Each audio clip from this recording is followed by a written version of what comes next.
O canal do Tchau vai ouvir hoje o procurador do Ministério Público Estadual do Rio, Marcelo Rocha Monteiro, e vai ser um papo interessante, porque o procurador, pelo que eu vejo nas redes sociais, pelo que eu acompanho nas notícias diárias dos jornais, na internet, é o único homem na justiça que fala abertamente sobre assuntos importantes e discutíveis hoje no Brasil, sobre política e também sobre o judiciário, sendo ele procurador de justiça, é um homem de coragem.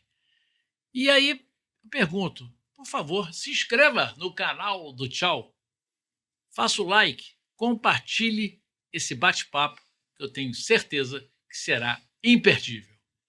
Procurador, prazer em revê-lo novamente. Essa pergunta eu não podia deixar de fazer. Está tendo muita represália em função de tanta coisa que o senhor anda falando e falando coisas certas, né? Boa tarde. Boa tarde, tchau. É um prazer estar aqui novamente. Olha, não posso dizer que não sofra qualquer tipo de consequência o fato de eu fazendo parte do sistema de justiça, eu criticar, né, a atuação de parte do judiciário hoje em dia e também me posicionar politicamente, né? Primeiro eu quero esclarecer, né, eu gosto sempre de deixar isso bem certinho. Eu sou membro do Ministério Público do Estado do Rio de Janeiro e eu ingressei em setembro, para ser preciso, 5 de setembro de 1988, um mês antes da promulgação da Constituição Federal de 88, que foi 5 de outubro do mesmo ano. E o que acontece? A Constituição veda atividade político-partidária aos membros do Ministério Público, mas ela faz uma ressalva. Quem já fazia parte da instituição antes da Constituição entrar em vigor, como é o meu caso, tomei posse um mês antes, não está proibido nem mesmo de se candidatar. Eu posso até me filiar a um partido político e me candidatar a um cargo eletivo. Eu não pretendo fazer isso, mas então, assim, eu tenho liberdade para ter atuação até mesmo político-partidária. Então, é claro que eu também tenho liberdade para comentar sobre política, expressar as minhas opiniões, os meus pontos de vista, nessa área política e até mesmo político-partidária. Há muita gente que prefere se omitir. Infelizmente, os membros do Ministério Público e da Magistratura, eles estão passando por um momento muito difícil, porque vários deles têm sofrido algum tipo de... Eu já respondi a uns 4 procedimentos disciplinares, né, por opiniões emitidas. Repare, eu nunca respondi a um procedimento disciplinar, administrativo, de qualquer natureza, pela minha atuação profissional. Nunca, em mais de 35 anos, nunca foi questionada a minha atuação, né? Mas as minhas manifestações em redes sociais ou em entrevistas é que geraram todos esses procedimentos. Tá? Censura? Censura também. Eu tive a minha conta no Twitter, no X, né? Com 57 mil seguidores, ela repentinamente, né, out of the blue, como se diz em inglês, do nada, ela foi suspensa. Ela foi bloqueada em novembro de 2023, continua bloqueada até hoje, por ordem judicial. Eu não sabia sequer qual juiz que havia determinado. Veja só, se você não sabe, se você sofre uma medida restritiva a um direito seu, parte de um juiz, ela vem de um juiz, e você não sabe qual é o juiz, qual é o tribunal, como é que você pode recorrer? Se foi um juiz de direito do Rio, eu tenho que recorrer ao Tribunal de Justiça do Rio. Se foi de São Paulo, ou de São Paulo. Se foi um juiz federal, TRF. Enfim, eu durante meses não sabia sequer, claro que eu desconfiava, mas eu não sabia sequer qual o juiz que tinha mandado suspender a minha conta. Você sabe como é que eu fiquei sabendo? Eu fiquei sabendo porque o Congresso dos Estados Unidos fez um relatório com base em informações que o Elon Musk prestou, né? O Elon Musk disse para o Congresso americano, olha, o senhor Alexandre de Moraes, do Supremo Tribunal Federal do Brasil, mandou a minha empresa censurar os seguintes perfis, esse. E aí, meu nome estava lá. E aí, a Câmara dos Deputados, lá, a House of Representatives, através do Comitê do Judiciário, elaborou um documento sobre as vítimas da censura estabelecida pelo Supremo no Brasil. E lá havia jornalistas, políticos e havia um capítulo, integrantes do Judiciário. Né? Não sou propriamente do Judiciário, mas enfim, integrantes da Justiça. Estava lá o meu nome e o nome da juíza Ludmila Lins Grilo. Que está lá nos Estados Unidos, está em Orlando, foi aposentada compulsoriamente e está morando nos Estados Unidos. Represália. Né? Represália, sim. Alexandre de Moraes. Exatamente. Né? Então, é uma situação bastante estranha, né, de um país que se pretende ser uma democracia. Primeiro, censura prévia é inconstitucional. Segundo, o mínimo que você pode fazer é intimar a pessoa. Estamos bloqueando o seu perfil, estamos censurando o seu perfil, você tem tantos dias para apresentar uma defesa, não é? Para estabelecer um contraditório. Né? E não tem. Absolutamente nada. Lá já se vai um ano, né? Mais de um ano, e eu continuo com essa conta censurada, não recebi nenhuma acusação formal. Se você me perguntar, mas qual foi a postagem que gerou essa medida, a única resposta que eu posso lhe dar é não faço a menor ideia. E você falava mais em relação ao próprio judiciário, a questão do Hamas? Eu falava de tudo, falava do Hamas, falava do atentado, comentava que os ministros do Supremo que têm perfil em rede social, que é uma coisa que para mim não deveria existir, mas já que existe, eles comentaram tantos assuntos, né, política, economia, etc., mas não tem nenhum post em solidariedade ao povo de Israel pelo atentado tenebroso que eles sofreram, né? Esse foi um dos últimos posts. Se foi esse que causou, se não foi, não faço ideia. Eu sou professor de processo penal, e a gente aprende o seguinte: primeiro, que todos têm direito à defesa, à ampla defesa. A Constituição garante. Aos acusados em geral é garantido o contraditório e a ampla defesa com os meios e recursos a ela inerentes. Já sei até de cor, de tanto que eu ensino isso para os meus alunos, artigo 5º, inciso 55, parte final. E o que os nossos doutrinadores, os autores de processo penal dizem? Né? O óbvio, só existe ampla defesa se você tem ciência exata da acusação. Você tem que saber exatamente o que você está sendo acusado. Eu não sei qual foi o post que levou o ministro Alexandre de Moraes a mandar censurar a minha conta. Eu não posso me defender, porque eu não sei do que eu estou sendo acusado. Fala um pouco também, isso é censura, óbvio, né? Sem ninguém vai... E censura sem... Isso não é democracia. E censura sem direito à defesa. Sim. Agora, uma coisa também interessante é que, em relação àqueles presos do 8 de janeiro, né, muita gente, crimes bem piores, né, condenados a 16 anos, vamos supor, um tráfico, homicídio, e muitos idosos ali e outras pessoas, outros pais de família condenados a 17 anos de prisão. Ontem teve lá em Brasília, no Congresso, um desabafo de uma mãe com uma criança. Você chegou a ver? Sim. Qual a tua opinião? Olha, esse processo do 8 de janeiro é uma barbaridade tão grande. Eu digo o seguinte, isso não é um processo. Isso é um linchamento judicial.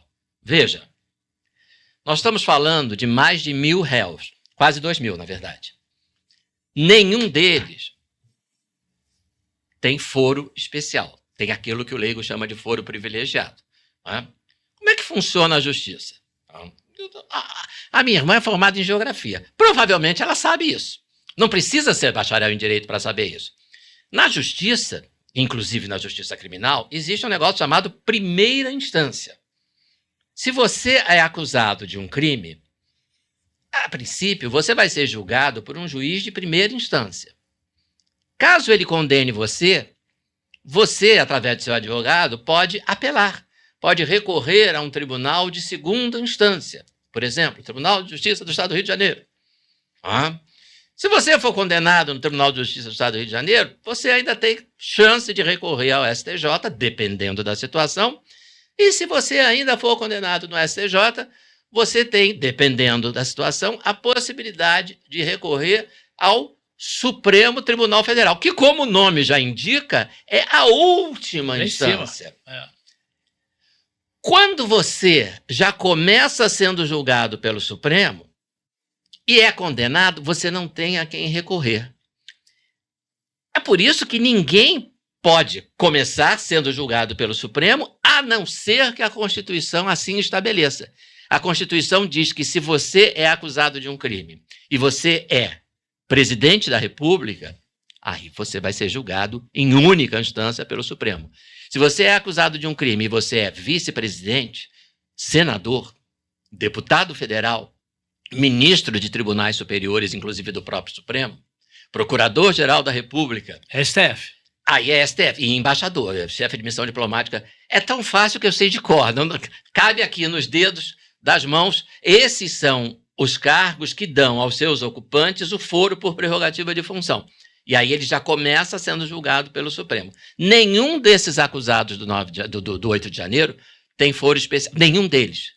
Nenhum deles é deputado, senador. Alguns deputados foram investigados quando o fato aconteceu. Mas não foi adiante. Foi arquivado, porque não tinha prova para eles se tornarem réu. Investigado não é réu, é diferente. Tá? O réu, você tem uma acusação formal. Você é investigado pela polícia, a polícia passa as provas para o Ministério Público e o Ministério Público oferece uma acusação formal contra você, chamada denúncia, e aí você vira réu. Não tem ninguém, nenhum desses quase 2.000 réus tem foro especial. Não poderiam estar sendo julgados pelos... Então, o que você tem aí? Uma violação do que a gente chama de princípio do juiz natural. Você tem que ser julgado por quem a lei estabelece antes do seu crime. Quem vai te julgar? Não é depois do seu crime, é antes. Se não é isso, a gente chama de tribunal de exceção. Já teve tribunal de exceção na história da humanidade? Teve, mas numa situação absolutamente atípica. Tá? Alemanha, nazista, destruída, destroçada. Você quer julgar os crimes de guerra dos nazistas, dos assessores de Hitler, você cria um tribunal. O Tribunal de Nuremberg é um tribunal de exceção porque foi criado depois do fato. Agora, pelo amor de Deus, não dá para comparar a situação da Alemanha derrotada no pós-guerra à situação do Brasil. Em tese, as nossas instituições estão ou deveriam estar funcionando normalmente. Então, se o sujeito não tem foro especial e quebrou o vidro do Supremo, quebrou o relógio do Congresso, isso é crime de dano, artigo 163, a pena é cesta básica. Mas não é nem no aspecto da pena ainda que eu estou falando. Essas pessoas deveriam estar sendo julgadas por um juiz federal de primeira instância. Houve vandalismo, né? Houve vandalismo. Algumas pessoas ali praticaram vandalismo, algumas pessoas não praticaram nada. Tá? E aí o que acontece? Você tem uma violação do princípio do juiz natural, elas estão sendo julgadas por um tribunal que não poderia julgá-las, e como esse tribunal é o Supremo Tribunal Federal, você tem uma violação do direito de recorrer, porque se você começa sendo julgado pelo Supremo e é condenado, você vai recorrer a quem? Ao Papa? Não tem a quem recorrer. Então você está negando a essas pessoas o direito de recorrer. E pessoas que precisariam exercer esse direito porque estão sendo condenadas, e aí o que você falou, apenas absurdas. A Elisa, não sei das quantas, que matou o marido, empresário lá em São Paulo, e esquartejou, pegou 16 anos. A moça cabeleireira lá, que escreveu Perdeu Mané, pegou 17 anos. Respondeu ao processo presa, o que já é um absurdo, porque mulher traficante presa em flagrante, quando tem filho pequeno, é posta em liberdade, vai responder ao processo em liberdade. E essa moça não teve esse direito. Por que chegou isso tudo, procurador? Porque é uma vingança. Eu enxergo este processo, que eu chamo de linchamento judicial, como um processo movido à vingança. Isso é um desvio de finalidade, porque um juiz não pode exercer as suas funções como vingança, porque ele está atendendo a um interesse pessoal. Não é para isso. Não é para isso. Pelo contrário, quando um juiz é vítima de um crime qualquer, ele não pode julgar esse caso. Ele não pode julgar esse caso. E você acha que isso está entrelaçado com o presidente Lula? Sem dúvida. Eu acho que muita gente usa essa expressão, né? Consórcio PT-STF. Eu acho que estão. Quer dizer, não sou eu que acho, né? São os ministros que de vez em quando tem aquele negócio, como é que chama? Sincericídio, né? O atual presidente fez um comício na UNE, né? Na União Nacional dos Estudantes. Eu chamo de comício, acho que não tem nome mais adequado. E ele disse lá aos berros, né? Nem precisava de microfone: nós derrotamos o bolsonarismo. Ele era presidente da Justiça Eleitoral meses antes da eleição. E ele dá uma declaração dessas pouco depois do pleito. Ministro Barroso. Ministro Barroso. O ministro Gilmar Mendes, há algum tempo, disse, irritado porque o senador Jacques Wagner tinha votado a favor de um projeto que restringia. O Jacques Wagner é líder do governo Lula, né? E votou em alguma coisa que não agradou ao ministro. E ele deu uma entrevista dizendo: eles têm que lembrar que eles só estão lá por nossa causa. Quer dizer, a gente não sabe nem o que dizer diante dessas declarações. Procurador, o deputado Hugo Mota, sim, eleito agora para presidir o Congresso, chegou a falar, numa recente entrevista, que ele não considera aquela invasão uma tentativa de golpe. Logo depois se reuniu o Barroso, se reuniu com outro ministro, não sei se para amenizar, mas aquela declaração já provocou um alvoroço no STF, concorda? E não foi só ele, não, hein? Veja que coisa que nós assistimos segunda-feira agora, né? Um ministro do governo Lula, ministro da Defesa, ministro Múcio, é entrevistado no programa Roda Viva e diz: olha, essas condenações são absurdas, porque a pessoa não pode pegar 16 anos porque pichou uma estátua com batom. Não faz sentido. Aquilo era um golpe mesmo, porque teve gente que foi ali se manifestar. Teve gente que nem entrou no Supremo, nem no Congresso, nem em lugar nenhum, ficou na praça. Daí a importância de você individualizar condutas no processo penal, que infelizmente também foi negado a esses réus. Você sabe que eu tenho um processo, não é meu não, mas eu analisei um processo, para fazer uma palestra na Escola da Magistratura, no ano passado, analisei um processo do STJ, em que 3 sujeitos foram presos em flagrante por tráfico, na Cidade de Deus, que é a área do Comando Vermelho, sabidamente. Uma mulher e 2 rapazes, a mulher estava numa banquinha vendendo cocaína, os 2 rapazes estavam do lado. Dando segurança. É óbvio, né? Mas o STJ absolveu os 2 rapazes, dizendo o seguinte: não há dúvida de que eles fazem parte do Comando Vermelho, mas as condutas deles não foram individualizadas na acusação. Eu falei: olha, isso aqui, eu falei isso na Escola da Magistratura, a mensagem que isso está mandando para aquela senhora que está condenada há não sei quantos anos, lá do 8 de janeiro, da próxima vez, em vez de Bíblia e bandeira do Brasil, a senhora pega 1 quilo de cocaína e vai vender, porque o tratamento está sendo melhor. Porque você exige para condenar um traficante a individualização da conduta. O que está certo, tem que individualizar a conduta mesmo. Mas você diz para essa senhora não precisa porque foi um crime de multidão? Crime de multidão?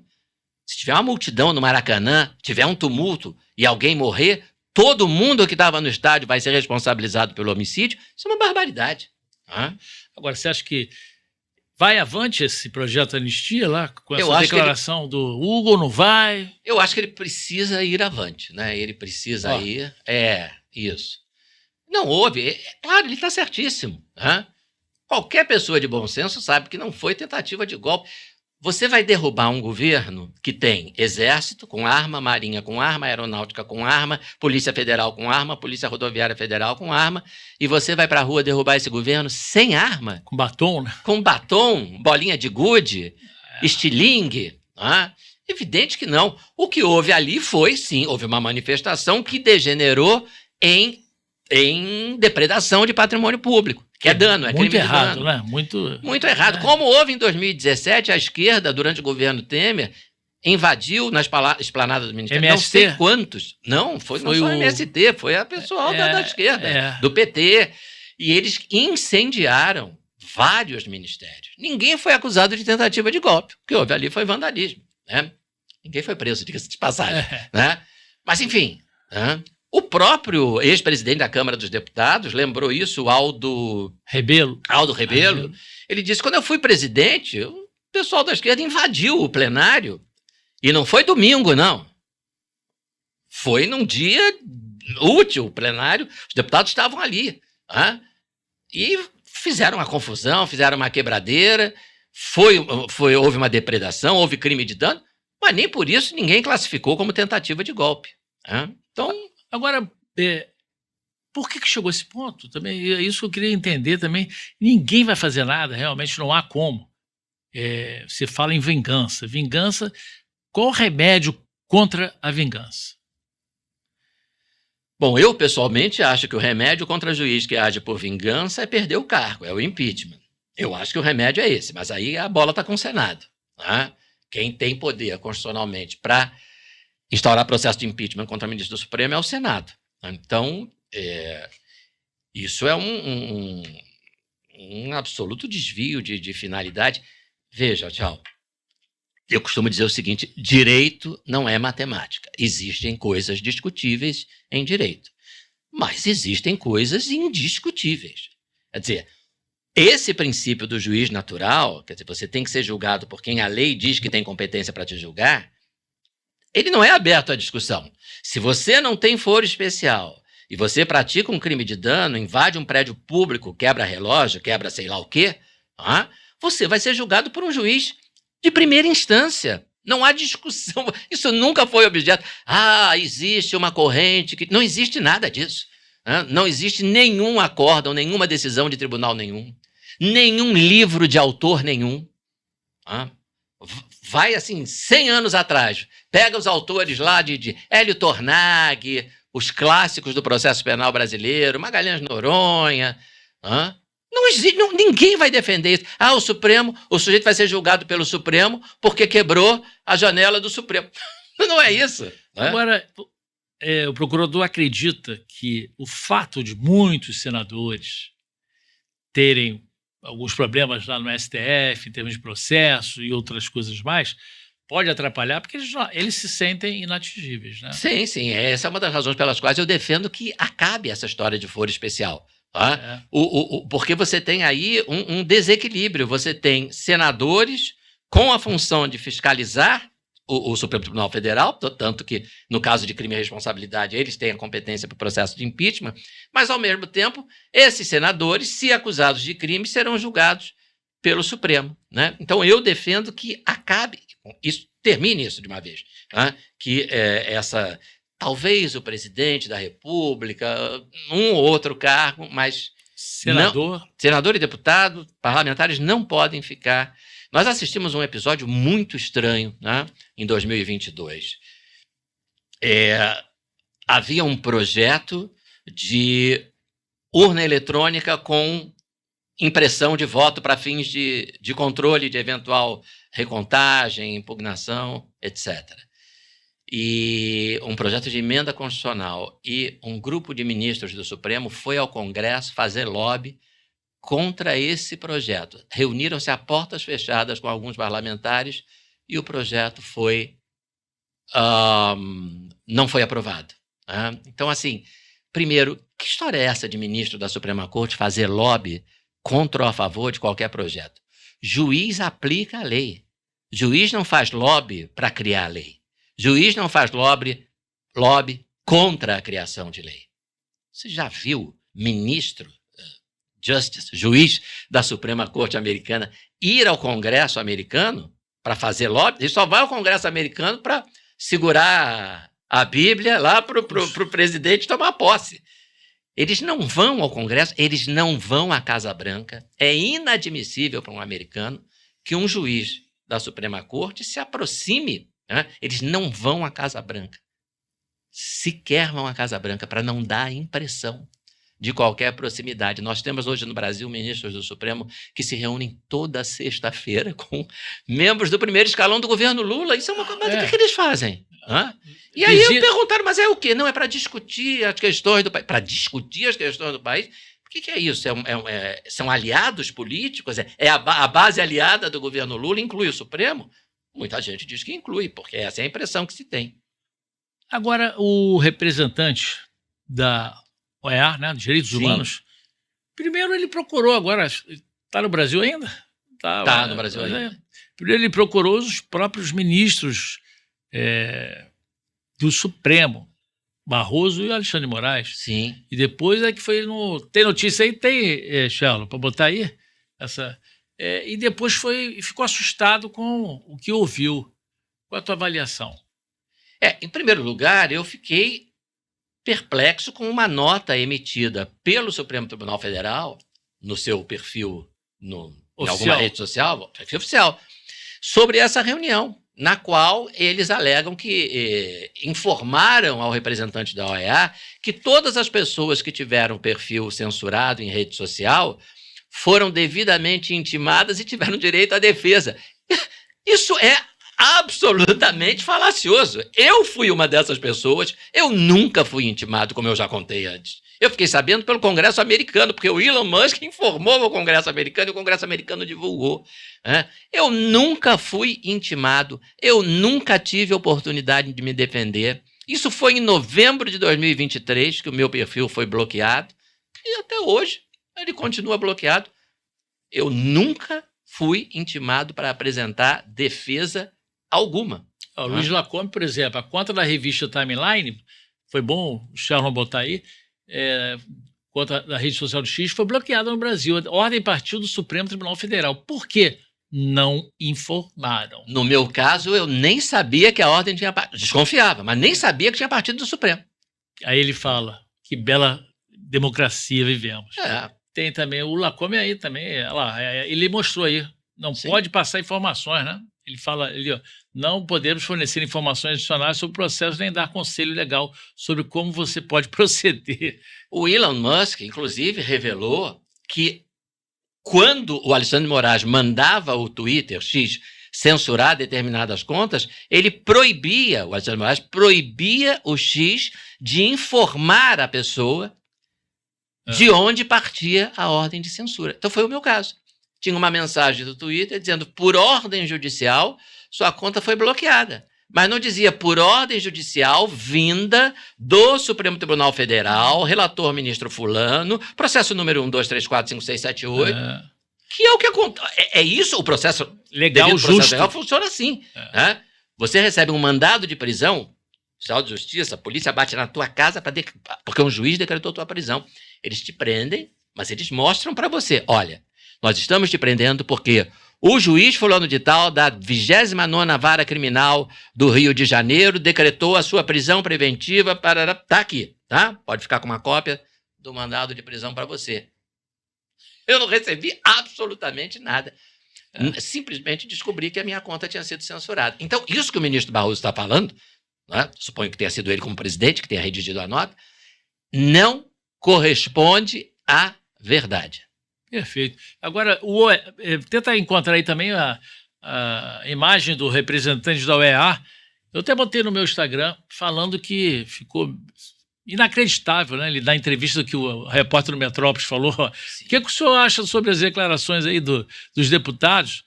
Estou abismado, praticamente. Ele falou isso. Volume muito grande, né? Não é um episódio ou outro. O senador Magno Malta também botei no site do Tchau, também falou sobre isso. E você sabe outra coisa, Tchau, sobre esse episódio?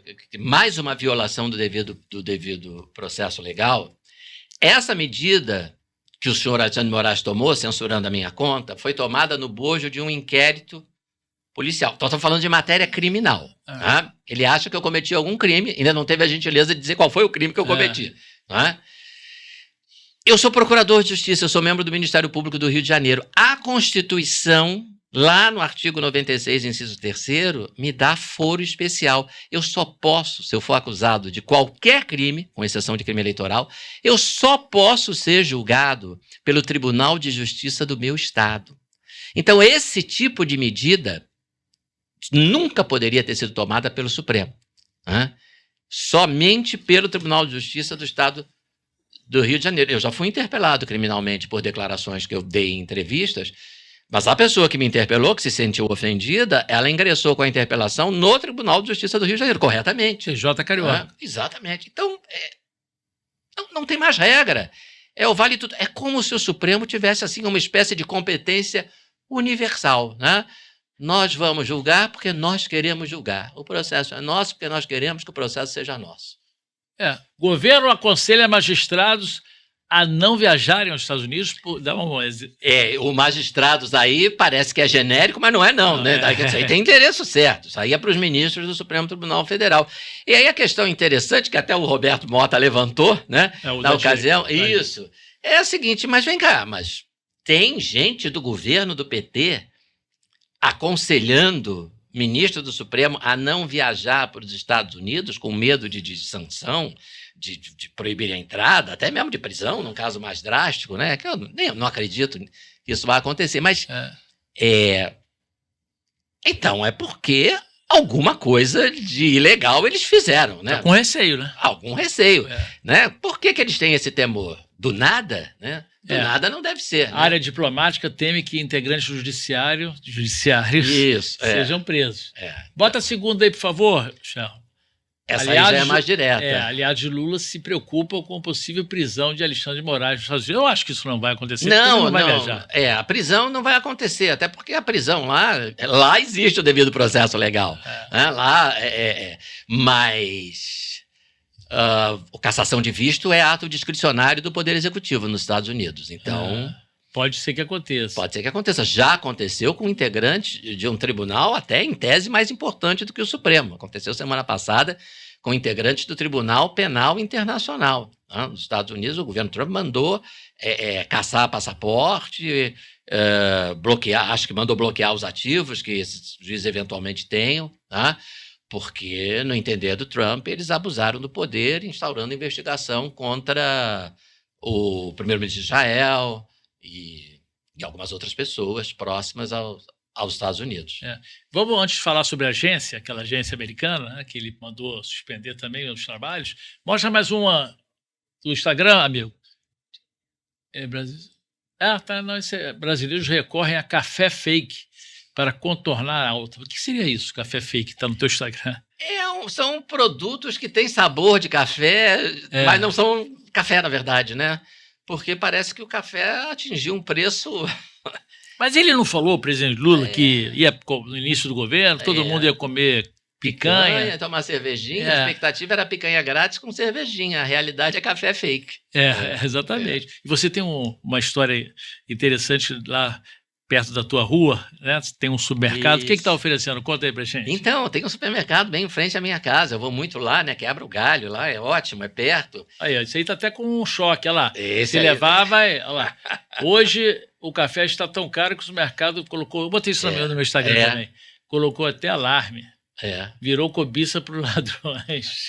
É impressionante. E aí eu entrei nesse supermercado e logo na entrada assim tinha um cartaz dizendo assim: filé mignon, R$ 99,90 o quilo. R$100 o quilo, né?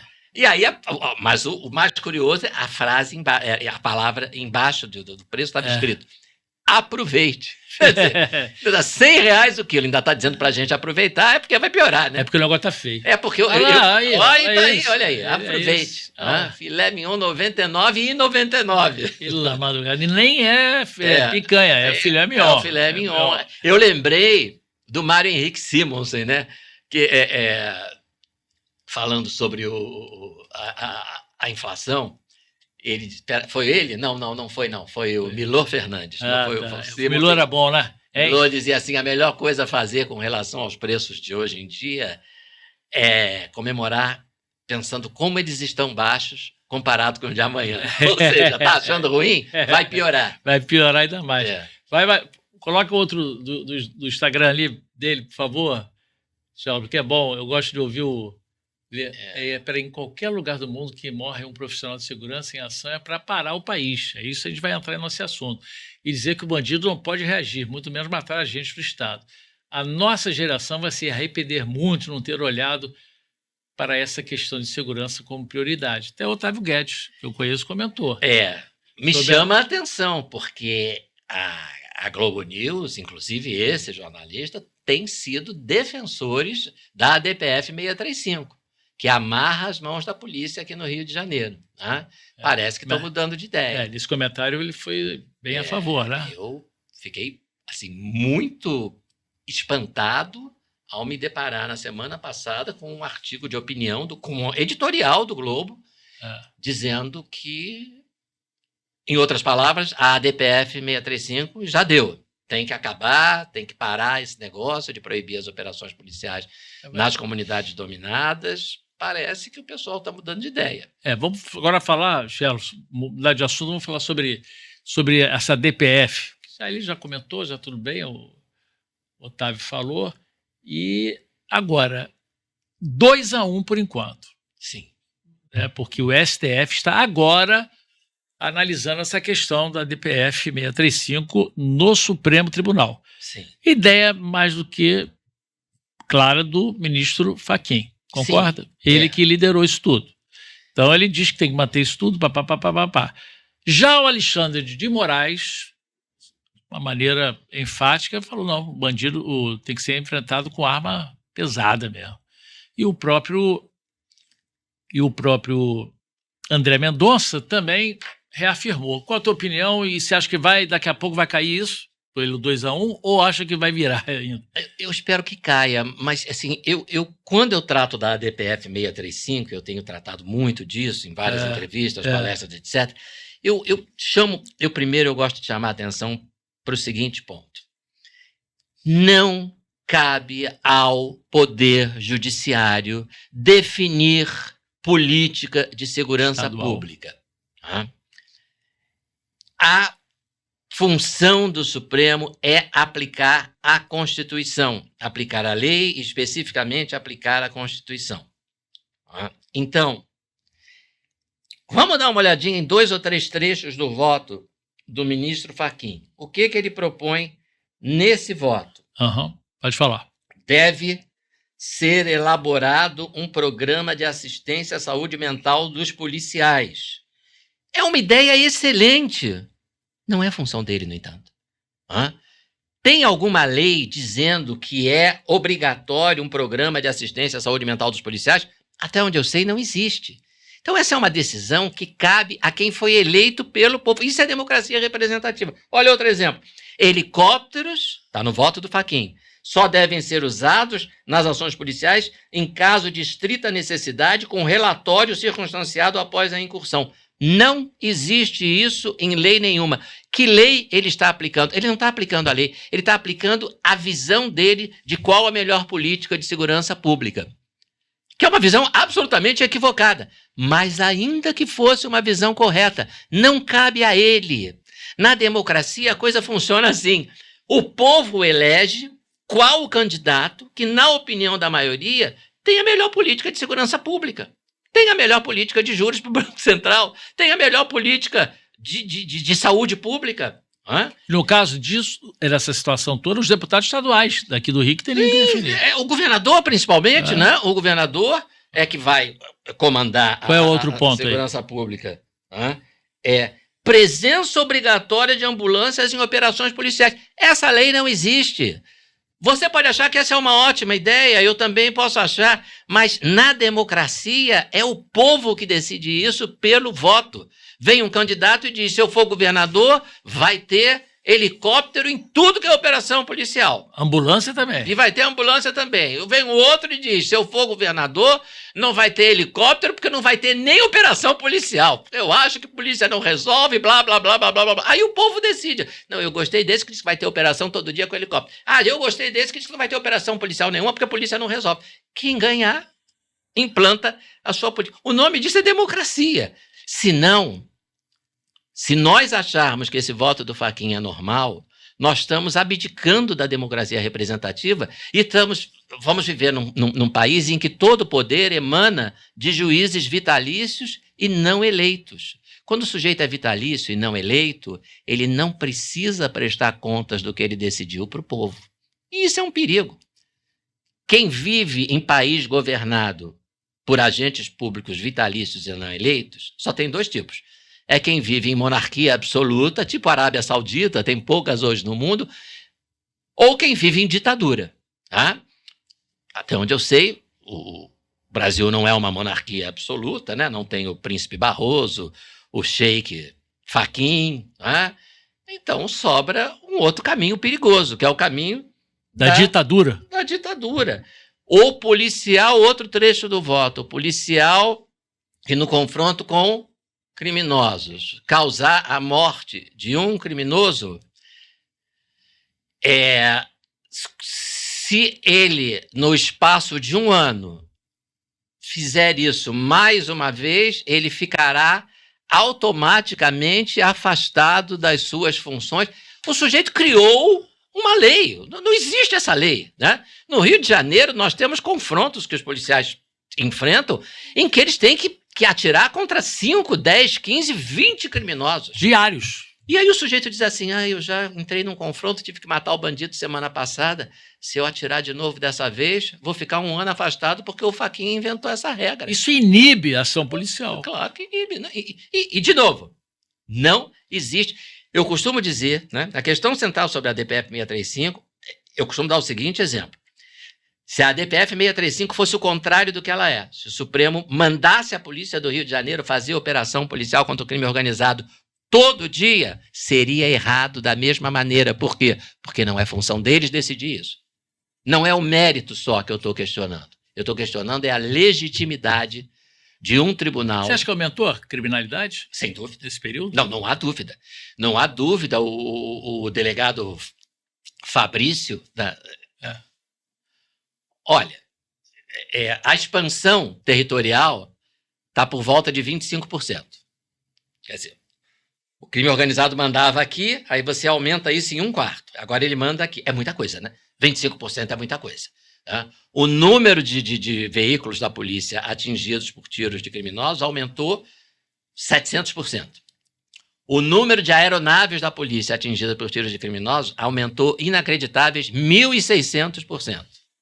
O número de comunidades dominadas pelo crime organizado, quando a ADPF começou, era 1.200 e alguma coisa, já está para cima de 1.700. Né? É muita gente que vive nesse lugar. É muita gente que vive sob o domínio desse crime organizado. Poder paralelo. Criminosos do país inteiro estão vindo para o Rio de Janeiro. O prefeito Eduardo Paes, que nesse ponto é insuspeito, porque ele é amigo lá da turma do PT, do STF, ele usou a expressão ADPF 635, transformou o Rio de Janeiro num resort do crime. Tá? Os sujeitos estão vindo de outros estados se refugiar aqui.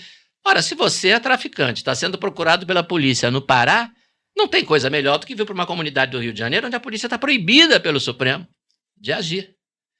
Aqui, resort. Resort para delinquentes. Critica Paz, né? E ele é insuspeito, porque... né? Olha, e barreira atrás de barreira, né? As barreiras se multiplicaram de forma assustadora, e elas hoje são obras de engenharia. Né? Você tem vigas de aço, não é a coisa improvisada, não. Eu acho que um exemplo estarrecedor, né? Infelizmente o ministro Fachin não consegue ou não quer entender isso, né?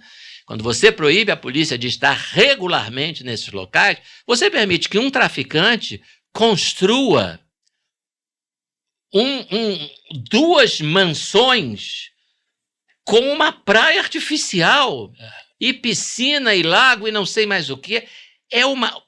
Você imagina o movimento de caminhões e de operários para você. Você viu isso no Complexo de Israel? Lógico, eu vi. Peixão. Você não faz isso em 2 dias? Então, o sujeito... assim, a presença policial regular, obviamente, inviabilizaria esse tipo de coisa. Se chegasse o primeiro caminhão com... Olha só isso, gente. Quanto caminhão não subiu nessa comunidade para fazer um negócio dessa dimensão? Você sabe que, em contrapartida, o que eles fizeram? Esses traficantes dessa região aí, dessa casa aí. Pode continuar mostrando, Chão. Aí, do alto, ó. É impressionante. Tiraram as casas, né, mais velhas e botou tudo ali para novinha. Eles atiraram na Avenida Brasil, né? Em ônibus para impedir, e a polícia teve que recuar. Né? Porque atingiu e matou, acho que 2 pessoas. Pelo menos é um ato típico de terrorismo, né? Você não atira na polícia, você atira na população para implantar o terror e fazer a polícia recuar. Morreram 3, se não me engano. Ônibus. Gente no ônibus indo para o trabalho. Um que estava dirigindo um caminhão, van, e o passageiro. Ou seja, é terrorismo? É terrorismo. É terrorismo. É atirar na população para implantar o terror. E deu certo, porque eles recuaram. A Sim. PM teve que recuar, foi criticada, né? Mas À medida que a polícia não pode ter uma presença regular, né, e isso repercute, inclusive, na questão da inteligência, porque você, para pegar a informação do que está acontecendo naquela comunidade, você tem que estar ali todo dia. Né? Você não pode fazer isso. O que acontece? No momento em que você precisa fazer uma operação, essa criminalidade organizada já está tremendamente fortalecida. Né? E aí o resultado é esse. Tá? Você está enfrentando uma situação muito pior do que aquela que você enfrentaria se tivesse o acompanhamento diário daquele grupo criminoso. Vamos esperar, então, o resultado, né, desse julgamento no STF. Há quem diga que o Fachin está isolado, o que é uma surpresa se você pensar em 5 anos atrás, 4 anos e meio, né, quando a liminar foi concedida e confirmada em plenário. Confirmado por maioria no plenário. Tá? Então, vamos esperar para ver, né? E a coisa é tão sem parâmetro legal, tá? É tão uma coisa assim é ativismo judicial, o juiz impondo, não a lei, mas a sua vontade. Que se você parar para lembrar, qual foi a justificativa quando a liminar foi concedida em 2020? Pandemia. A pandemia já acabou e continua aí a DPF 635. Como, aliás, eu previ na época, né? As primeiras entrevistas que eu dei, eu falei, quando a pandemia acabar, eles vão encontrar um outro pretexto para continuar impedindo a polícia de atuar regularmente contra o crime organizado. Shalom, bota aí algumas matérias sobre a decisão do presidente Donald Trump, de acabar com a agência. Acho que é importante essa tua opinião. Sim. Você sabe que parece que nós passamos de um assunto para um outro que não tem nada a ver, mas tem a ver. Tem a ver. Por quê? Por causa das ONGs. Isso. Essas ONGs é que fomentam essas ideias. Elas têm um canal direto com vários ministros do Supremo. Tá? Várias delas são coautoras da ADPF. A ADPF foi movida pelo PSB, Partido Socialista Brasileiro, com Defensoria Pública e várias ONGs. E essas ONGs levam esses argumentos falaciosos, né, para o tribunal e convencem o tribunal, até porque nós estamos falando de ministros que facilmente são convencidos por argumentos que combinam com a sua visão ideológica. O Fachin é, evidentemente, um sujeito de esquerda. Tá? E como um indivíduo de esquerda, ele acha que o bandido é uma vítima da sociedade, ele acha que a polícia é repressora, a polícia é um mal em si, a polícia é um problema em si. Né? A polícia não é um problema, a polícia é a solução. Problemas são maus policiais, que evidentemente existem, como existem maus profissionais em qualquer área. Né? Mas o pensamento esquerdista é que a polícia é opressora, a polícia é um problema em si, e o bandido é uma vítima, etc. Então, veja, eu não estou dizendo que o ministro do Supremo não possa ser esquerdista. Ele pode ser esquerdista, direitista, liberal, conservador, socialista, mas é da porta do gabinete para fora. Da porta do gabinete para dentro, ele tem que aplicar a lei. O que foi aplicado na ADPF 635 foi uma visão ideológica. Não se aplicou lei nenhuma. Não existe lei que proíbe helicóptero, não existe lei que mande ter ambulância, não existe lei que proíba a polícia de fazer operação regular por causa da pandemia. Não é? Isso tudo foi tirado da cabeça do senhor Fachin com a anuência da maioria dos seus colegas. Mostra aí, Shalom. A agência... Aqui, peraí. Isso. Eu sempre disse, Roberto Mota, eu sempre disse que a criminalidade sem controle do Brasil não era uma crise, mas um projeto. Eu e Roberto, há mais de 10 anos, a gente enfrenta essas ONGs, faz palestra, rebate, e a gente sempre soube que eles eram financiados por dinheiro do americano, principalmente da Open Society, que é do Soros, né? Agora a gente está sabendo que o dinheiro, na verdade, vem da USAID, que é uma agência governamental, é repassado para essas fundações e essas fundações passam esse dinheiro para as ONGs do mundo todo, inclusive as brasileiras. Esse é o outro deputado também federal. Uhum. Por que ninguém na grande mídia brasileira está noticiando a corrupção e o escândalo dessa agência. Se não fosse pelas mídias sociais, é a rede social, né? Por isso que também claro. quer o controle. Depois eu vou te perguntar Exatamente. isso. Ninguém saberia. Exatamente. A gente não teria a dimensão desse escândalo, né? E o Trump resolveu fechar, né? Parece que vai fechar, né? E aí eles já estão morrendo de medo, né? Já estão... A USAID foi criada nos anos 60, no governo Kennedy, se não me falha a memória, com objetivos até meritórios. Eu me lembro que havia as pessoas falavam aqui no Brasil, havia o convênio, era o MEC-USAID, né? Falavam com a pronúncia de Brasil. Teve médico que foi estudar nos Estados Unidos com dinheiro da USAID, mas descambou para uma coisa totalmente ideológica.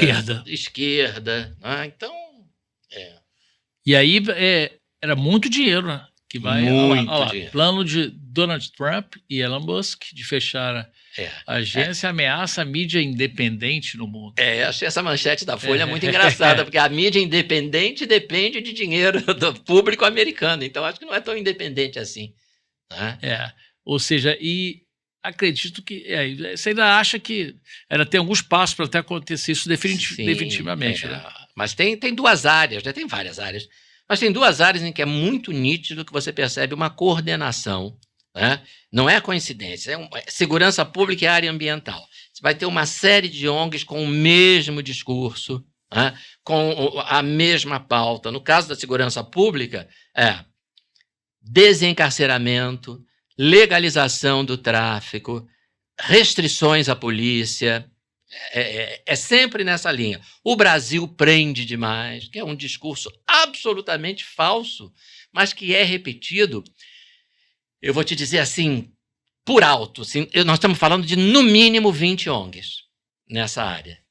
Né? Dizendo que o Brasil prende demais, que é uma mentira, né? O Brasil não prende demais. O Brasil tem um déficit de vaga nas penitenciárias, mas é porque não constrói outra área comum. Boicote a qualquer tentativa de aumentar o número de vagas no sistema prisional.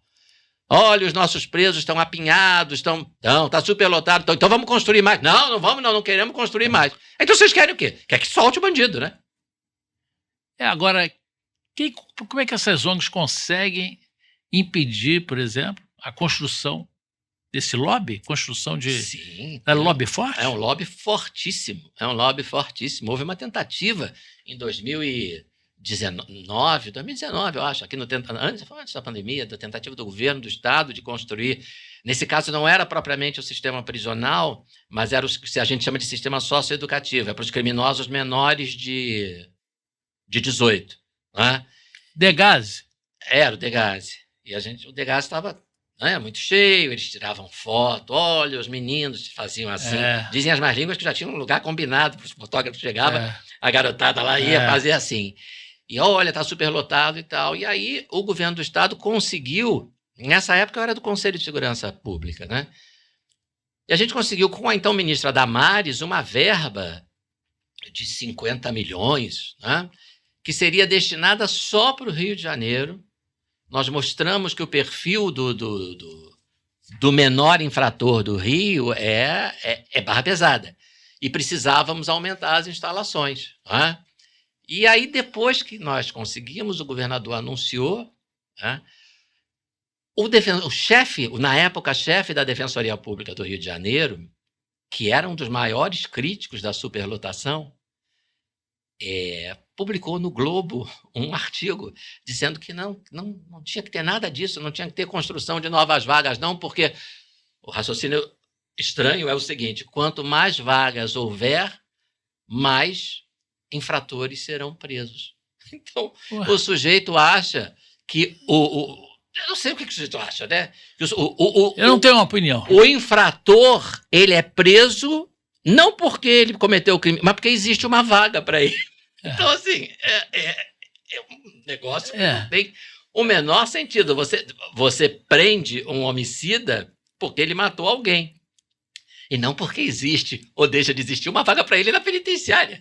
Uma coisa não tem nada a ver com a outra. Uma coisa não tem nada a ver com a outra. Mas é o raciocínio desse pessoal. Na verdade, a gente está falando em muitos casos de um sujeito que é abolicionista, né? Ele é a favor da abolição do fim da pena, que não haja pena. Mas como essa é uma posição muito radical, muitas vezes ele disfarça isso num discurso de não, está muito cheio, está lotado. E o presidente lá de El Salvador, né, que mandou construir aquela... Ele deu uma... Aí Chegou... o mundo descobriu com surpresa que se você prender o bandido, a criminalidade diminui. Ora, vejam só. Lá não diminuiu, despencou, né? É uma coisa impressionante. Nem em Nova York, no Giuliani, teve um negócio tão impressionante. Eles saíram do maior índice de homicídios por 100 mil pessoas por ano do mundo, para, no final do ano passado, eles registraram alguns dias consecutivos de 0 homicídio. Hoje o índice lá é baixíssimo, mas baixíssimo tendendo a 0. E pessoas que já foram a El Salvador, antes e depois, dizem que o impacto que essa mudança teve, é um país pequeno, né? Tem uma natureza, tem um potencial turístico, né? E não tinha turismo nenhum, porque as pessoas disseram, olha, vai fazer negócio em El Salvador, você fica no hotel, não sai do hotel, chama a pessoa para vir para o hotel fazer reunião com você. Nossa, e hoje, o turismo já está explodindo lá, quer dizer, quando você resolve a segurança pública, você não resolve só a segurança. Agora eu te faço uma pergunta, a gente mora na Zona Sul, meu Instagram é muito ligado, né, à segurança pública. São imagens e mais imagens que a gente vê diariamente, assaltos e mais assaltos, essa gangue de motoqueiros que eu botei... Amigo, tenta botar essa última que eu botei aí, fora o acidente, que até acidente na Gol hoje, ontem à noite teve, né? Um carro de manutenção estava parado no meio da pista, aí o avião passou por cima. Quase que teve que parar, né? Mas bateu. Mas antes disso, eu botei um assalto, tem a postagem do Zona Sul urgente, é uma coisa maluca, porque essa gangue de motoqueiros está invadindo, subindo calçadas atrás dos transeuntes, dos moradores. Quer dizer, aí eu fiz até um texto assim, meio, mas que não é possível que não tenha uma mudança, né? Não sei se é pena, eu já até nem mais falei sobre pena. Falei, é combater, cara. Por que um sujeito que faz isso que você está descrevendo e é condenado, vamos dizer, a 6 anos e alguns meses de prisão, por que ele tem direito a progredir para o regime semiaberto antes de cumprir a metade da pena? Não é antes de cumprir, é antes de cumprir sequer a metade da pena. O que justifica isso? Esse sujeito cumpre 1 ano e 4 meses, vale a e pena. aí vai... Não, agora você está no semiaberto. O que é o semiaberto? É onde de dia você vai para a rua e volta de noite. Aí ele, muitas vezes ele não volta nada, ele foge. Mas... olha lá, procurador, olha lá. Olha, já correu, olha lá. Está correndo. Isso é uma coisa que... olha lá, e vai atrás. Olha lá, ela vai para trás do carro, se esconde, aí o outro vai, ela vai, abaixa. Olha só, aí ele vai, aí tem uma cobertura, ó, tem cobertura ali, ó. Tem um outro também, olha lá. É uma coisa inacreditável, né? Isso nem com a cadeia, policiamento, olha lá, correu, continua correndo. É uma arma, né? Tá com uma arma, né? Eu acho que tá, né? Vai isso arriscar? Isso vai dar de regime fechado 1 ano e menos de 1 ano e meio. Tá com a arma ali. 1 ano e meio. Menos de 1 ano e meio. Será que é verdadeira? Pode ser simulacro, mas pode ser que seja, né? Mas eu não sei se isso for mesmo. Dá uma olhada lá, mostra lá. Tá muito... tá com a arma, mas ele faz mais para amedrontar, né? Se for simulacro, ele já começa no semiaberto. Vale a pena, né? Fazer isso, né? Que vale. Vale a pena. Olha lá. Vale a pena. Temos um processo aqui no Tribunal de Justiça do Rio de Janeiro. Não é roubo, é furto. Mas o sujeito, sabe quantas vezes ele já foi preso em flagrante por furto de celular? 84 vezes. Aí ele vai para a audiência de custódia e a nossa lei, estupidamente, diz que você não pode decretar preventiva no furto. Né? Furto, né? Não tem arma, não tem violência, mas evidentemente está causando um prejuízo, né? Então ele vai para a audiência de custódia, é posto em liberdade, porque o juiz não tem outra coisa a fazer, e aí os policiais me disseram que ele volta para o mesmo local.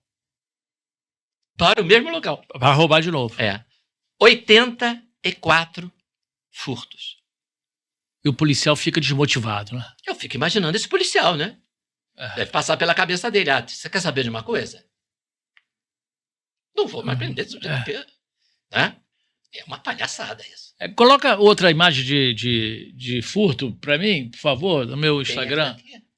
Isso aí, essa é a questão da ONG. A gente, sim. Vamos agora insistir nessa aí. Mas é isso aí mesmo, ó. ONG, Pacto Social e Carcerário. Tem isso. Né? A presidente foi presa em 14 de janeiro. A ONG que presta contas ao PCC teve reuniões com o governo Lula. Isso saiu na imprensa na época. E você teve aquele episódio do ministro Dino aqui que entrou na favela, na comunidade. Na Maré. Isso. Para quê? Quem deu autorização? Aquilo ali é uma ONG que fica lá dentro da Maré. Agora, essa desmotivação dos policiais é uma coisa evidente nas ruas. Claro. Poucos...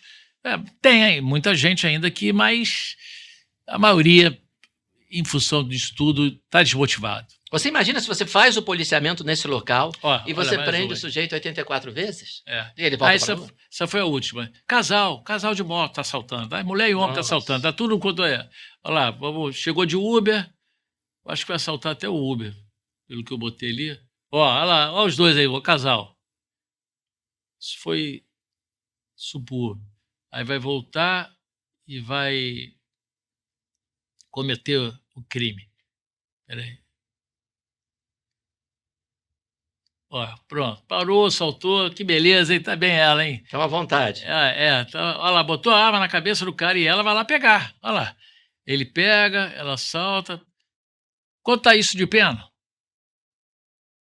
Ele está armado, né? Ele botou então, isso dá uma pena de 6 anos e alguns meses, né? Aí você diz, 6 anos e alguns meses, está razoável. Só que no Brasil, por causa da nossa lei de execução penal, essa pena que o juiz estabelece na sentença é uma ficção. Aí, ó. Porque ele vai cumprir 1/6, ou vai cumprir 20%, ou 30%, e aí vai para a rua. Vai para a rua de variadas formas, né? A mais comum é o regime semiaberto. Aí, trabalhador sendo roubado, Uber, motorista de Uber. Essa moto aí não dá para ver a placa, tem que ter câmera. E aí você ouve uns imbecis dizendo que preocupação com segurança pública é coisa de classe média alta, de rico. Mas isso aí não é classe média, não. Isso é... Ao contrário, pode tirar, maiores vítimas hoje são os trabalhadores. Exatamente. O trabalhador sendo assaltado no trem da Central, no ponto de ônibus às 5 da manhã. O furto de celular o tempo todo, entendeu? Todo. Tá essa... Gente que, sabe, tá pagando ainda, fez aquela prestação, aí vai embora. É isso que não dá para... Agora, precisa, sem dúvida nenhuma, de leis mais duras, que isso aí só o Congresso é que vai isso. Sim, concorda? Sim, é indispensável. Por que não muda? Que não há vontade, porque pode... Novamente, porque durante anos venderam para a gente essas ideias, né, inclusive com as ONGs que recebem o dinheiro lá dos Estados Unidos, de que punir não resolve. Você sabe que quando eu era estudante de Direito, eu fiz Direito na mesma faculdade onde hoje em dia eu leciono. Tá? E eu tinha um professor que era juiz criminal, e ele dizia para a turma, era um sujeito de esquerda, né? E ele dizia, olha, esse negócio de prender, isso não resolve nada. Se soltarem todos os presos da Frei Caneca, ainda era Frei Caneca, até passei por lá hoje, isso não vai alterar em nada a vida da população. Agora você imagina... A que ponto chegou hoje? Um menino de 20 anos ouvindo isso do professor. Puxa vida! Né? Então, são ideias erradas que são vendidas para a gente há anos. Né? Eu sou um pouco otimista, moderadamente otimista. Nós conseguimos aprovar no Congresso essa lei que revogou a saidinha, né? A saída temporária. Eu digo a você que há 20 anos isso não ia ser nem incluído em pauta. Você é a favor da saidinha? Não, eu sou a favor da revogação da saidinha. Exatamente. Saída temporária é um negócio maluco. Saída temporária, férias para o presidiário. Olha, meu filho, você tem direito a 35 dias de férias por ano. Não, mas você não está trabalhando, você está cumprindo pena. Você não é um suspeito, você é uma pessoa que já foi processada com direito à ampla defesa, julgada, condenada, já transitou em julgada a condenação, você está cumprindo pena. Mas agora ele vai ter direito de 35 dias por ano sair e não precisa nem voltar de noite. Mas o que é isso? Não, é para se reintegrar melhor à sociedade. Então me diz uma coisa, desde que a saída temporária foi criada pela Lei de Execução Penal, já lá se vão 40 anos, 1984. Qual o estudo que mostra que a reincidência diminuiu? Porque se é para melhorar a ressocialização ou reabilitação, ou que nome que você queira dar, então você vai ter que dizer o seguinte, olha, nós agora, com o regime semiaberto e com a saída temporária, a reincidência caiu de 70% para, sei lá, 50%, 40%. A reincidência nunca foi tão grande. Os índices de reincidência do Brasil, para ser justo, não é só no Brasil, não. São acima de 70%.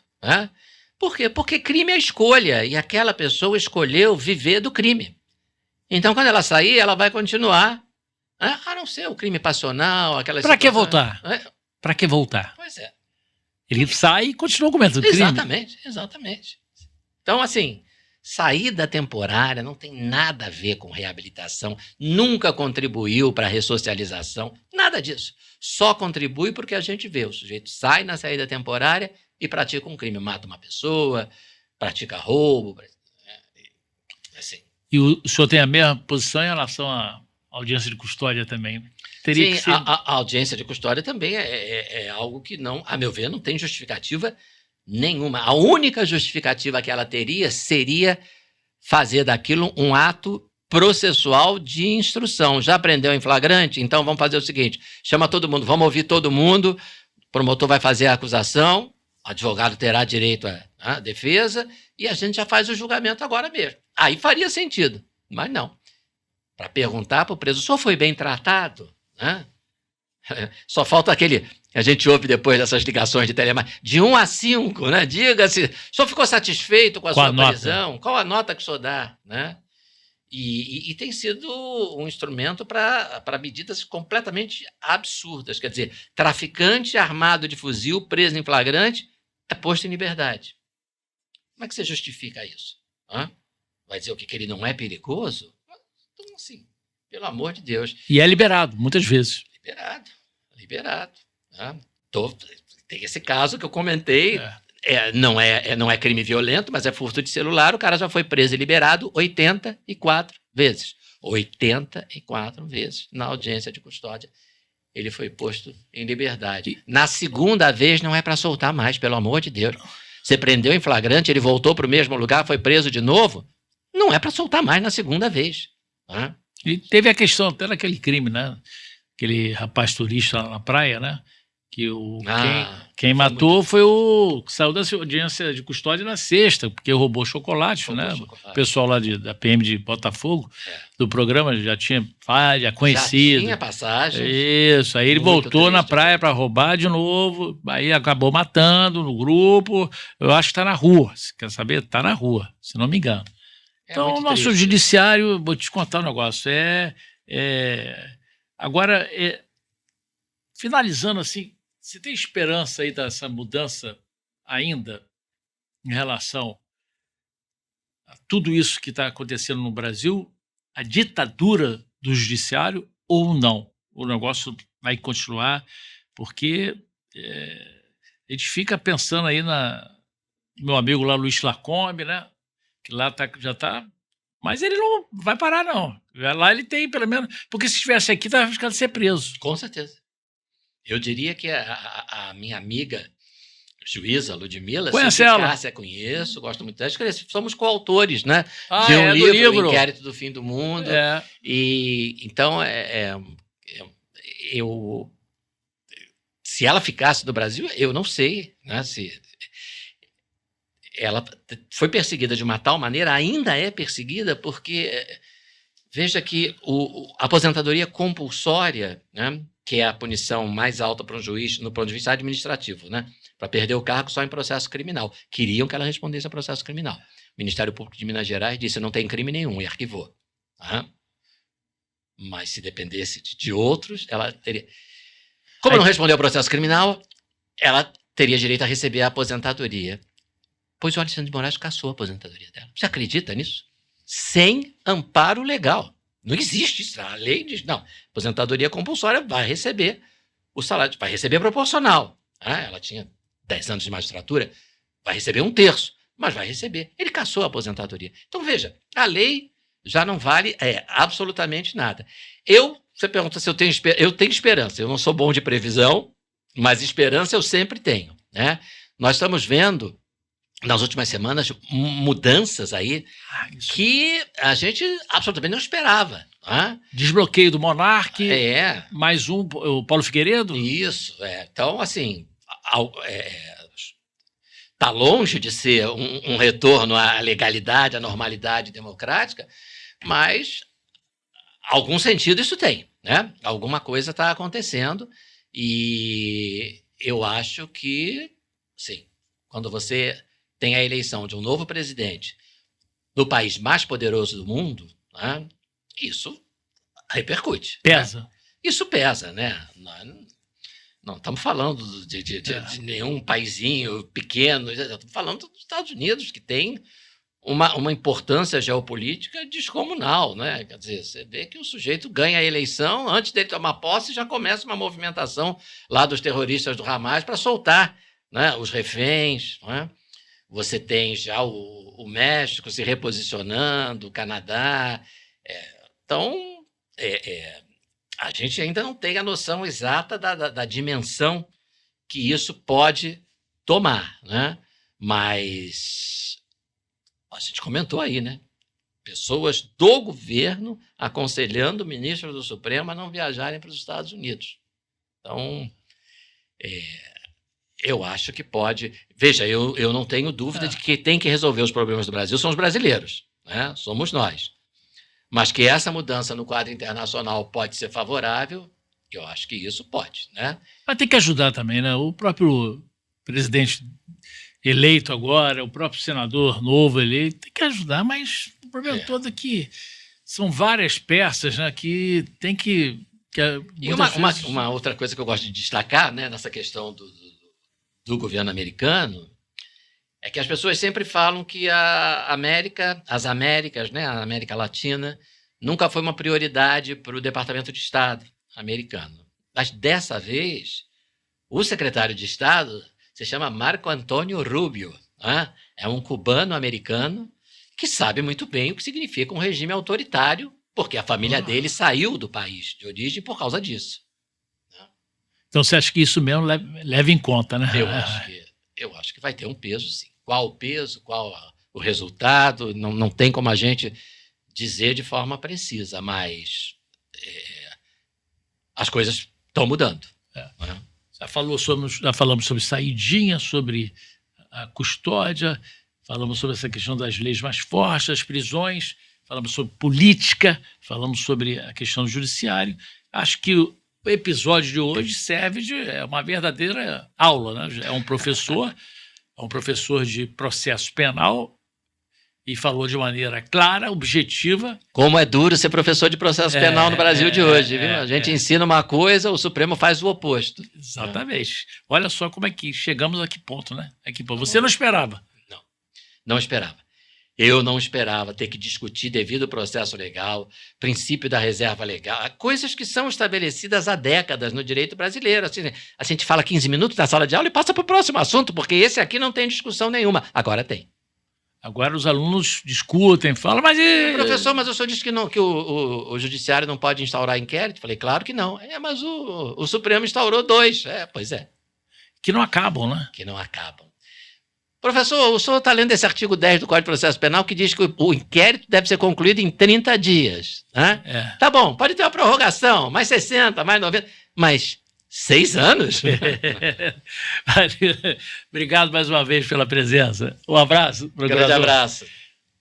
Conversa boa e que deve ser compartilhada, com certeza, pelos meus assinantes.